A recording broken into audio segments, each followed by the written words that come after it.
Welcome to the 5-Minute Legal Master Series, where expert attorneys help you master important legal topics. Today, board-certified creditors' rights and business bankruptcy attorney Robert S. Bernstein discusses use of involuntary petitions. Under the Bankruptcy Code, a creditor's petition or an involuntary petition can be filed against a debtor.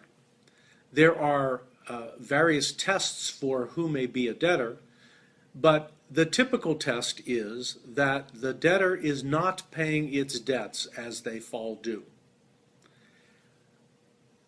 Who can file an involuntary petition? Creditors with claims that are not subject to a bona fide dispute, with claims totaling more than about $15,000, can band together to file an involuntary bankruptcy petition. If the alleged debtor has fewer than 12 creditors, then a single creditor can bring the petition. More can join in, but a single creditor can bring the petition as long as that creditor has a claim which is not subject to a bona fide dispute and which is in excess of the requisite number. It's about $15,000. It adjusts every 3 years, so you need to check that specific number. If the debtor has 12 or more creditors, then 3 creditors must bring the petition, 3 or more creditors. You may be thinking, how do you know if the debtor has 12 or more creditors? Sometimes you can just tell. Sometimes you can do a search for lawsuits, for judgments. You can do a credit report. Whatever you would normally do to figure out who else the debtor owes money to, you can investigate that way. It may be that you're in a lawsuit and you have a judgment, maybe you've done post-judgment discovery, and determined that there are more than 12 creditors. It's easy if you know there are more than 12. The hard case is where you're not sure and you can't find more than 12.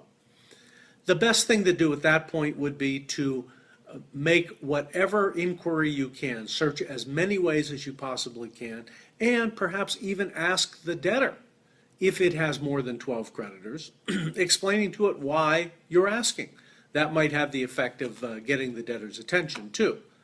But in any event, what's the process? Well, why would you file an involuntary petition? Why would you put somebody into bankruptcy? There are lots of considerations that are treated elsewhere in this Legal Master series. Avoidable transfers, preferences, for example, fraudulent transfers, the obtaining of the automatic stay if a sale or a transfer is about to occur that you as a creditor want to stop. The filing of a petition creates that automatic stay. We'll also treat the automatic stay elsewhere in this Legal Master series. So there are reasons that are helpful to creditors to put a debtor into bankruptcy. And usually when a debtor files bankruptcy, Chapter 11 or Chapter 7, the debtor is deciding what that timing is, what's good for it. In the case of an involuntary petition, the creditors decide what's the timing of that bankruptcy, and that can often disrupt the plans of the debtor, plans which may be detrimental to creditors. So that's the why. The how is there's a standard form prescribed by the Rules of Bankruptcy Procedure.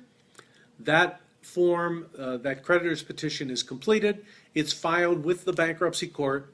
A summons is issued. It's served on the purported debtor, the alleged debtor. That debtor has 20 days to answer the petition. If it doesn't answer, an order for relief will be entered, or an adjudication in bankruptcy. And the case goes on like a normal bankruptcy.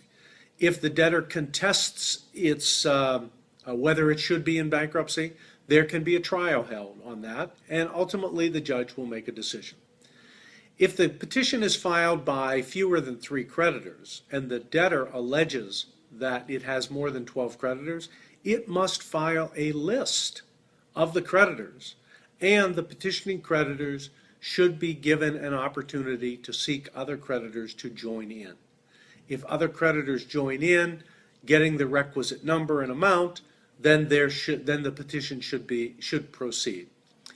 Be careful filing an involuntary petition lightly because there can be damages that result if a petition is dismissed. You've just heard the 5-Minute Legal Master, where expert attorneys help you master important legal topics. For more information on this and other topics, please visit 5minutelegalmaster.com.